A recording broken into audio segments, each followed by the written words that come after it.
ہر کامیاب کمپنی کے پیچھے نا ایک کہانی ہوتی ہے، اور مزے کی بات یہ ہے کہ وہ کہانی اس کے مالیاتی گوشواروں میں یعنی فائنینشل سٹیٹمنٹس میں چھپی ہوتی ہے۔ تو چلیں آج اسی کہانی کو پڑھنے اور سمجھنے کا فن سیکھتے ہیں، جسے کہتے ہیں فائنینشل انالیسس۔ اچھا، اب تو سب سے بڑا سوال یہ اٹھتا ہے کہ کسی کو واقعی کیسے پتا چلے کہ کوئی کمپنی سرمایہ کاری کے لیے اچھی ہے بھی یا نہیں؟ دیکھیں، بات صرف ایک مشہور پروڈکٹ یا کسی بہت ہی کرشماتی سی ای او سے کہیں زیادہ گہری ہے۔ یہ چیزیں تو ہمیں بس اوپر سے نظر آتی ہیں، اصل سچائی تو اس کے نیچے دبی ہوتی ہے۔ اور وہی اصل کہانی، کمپنی کی بالکل سچی تصویر، اس کی مالیاتی رپورٹس میں چھپی ہوتی ہے۔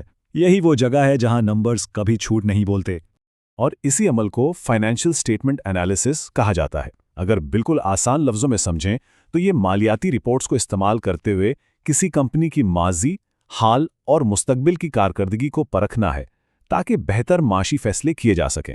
چلیں اب ذرا اس تفتیش کے فریم ورک کو دیکھتے ہیں۔ یوں سمجھ لیں کہ یہ ایک تجزیہ کار کی پلے بک ہے جس میں 6 مراحل ہیں، اور یہی اسے صحیح نتیجے تک پہنچاتے ہیں۔ بالکل اسی طرح جیسے ہر بڑا جاسوس ایک منصوبے کے تحت کام کرتا ہے، ایک کامیاب مالیاتی تجزیہ کار بھی ایک منظم طریقے سے آگے بڑھتا ہے۔ اس کے 6 فیزز ہیں۔ پہلا، مقصد اور سیاق و سباق کو واضح کرنا۔ پھر دوسرا قدم، ڈیٹا اکٹھا کرنا۔ اس کے بعد تیسرا، اس ڈیٹا کو پروسیس کرنا یعنی ترتیب دینا۔ چوتھا اور سب سے اہم، ڈیٹا کا تجزیہ کرنا اور اس کا مطلب نکالنا۔ پانچواں، اپنے نتائج کو دوسروں تک پہنچانا۔ اور آخر میں چھٹا مرحلہ، فالو اپ کرنا۔ یہ اس تفتیش کا ایک مکمل روڈ میپ ہے۔ تو اب سوال یہ ہے کہ یہ مالیاتی سراغ، یہ ثبوت آخر ملتے کہاں سے ہیں؟ ایک تجزیہ کار اپنی معلومات کن دستاویزات سے حاصل کرتا ہے؟ اس تفتیش کی جو سب سے اہم کیس فائل ہے وہ ہے فارم 10K۔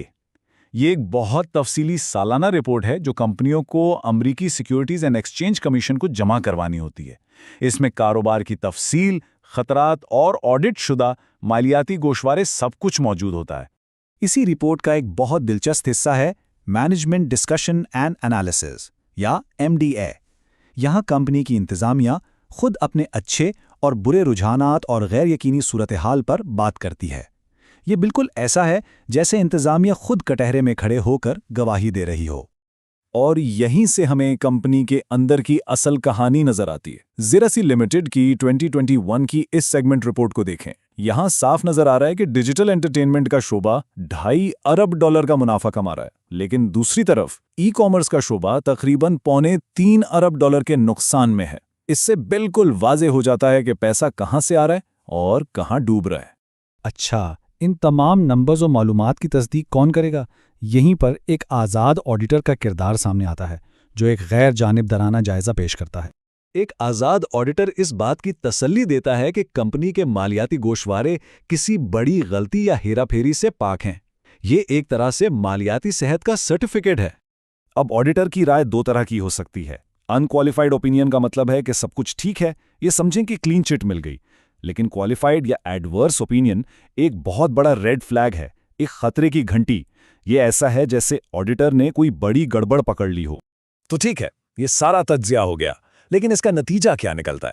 اب دیکھتے ہیں کہ یہ تجزیہ حقیقی دنیا میں مارکیٹ پر کیسے اثر ڈالتا ہے۔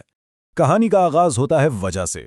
ایک کمپنی اپنی سہ ماہی آمدنی کا اعلان کرتی ہے اور پھر اس کا موازنہ تجزیہ کاروں کی توقعات سے کیا جاتا ہے۔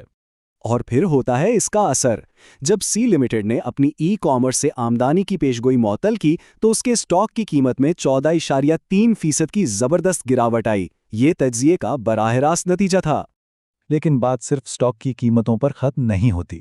تجزیہ کسی کمپنی کی ساخت کا بھی تعین کرتا ہے، یعنی اس کی قرض واپس کرنے کی صلاحیت کیسی ہے۔ اس کی وجہ سمجھنے کے لیے ٹی موبائل کی مثال دیکھتے ہیں۔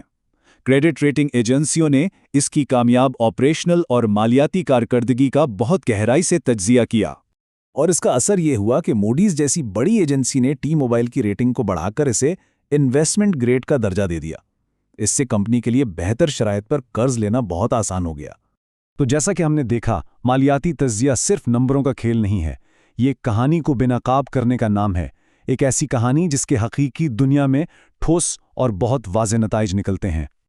اب جب کہ اس تفتیش کے اوزار معلوم ہو چکے ہیں تو سوچنے کی بات یہ ہے کہ ہمارے ارد گرد موجود یہ اعداد و شمار اصل میں کون سی کہانی سنا رہے ہیں؟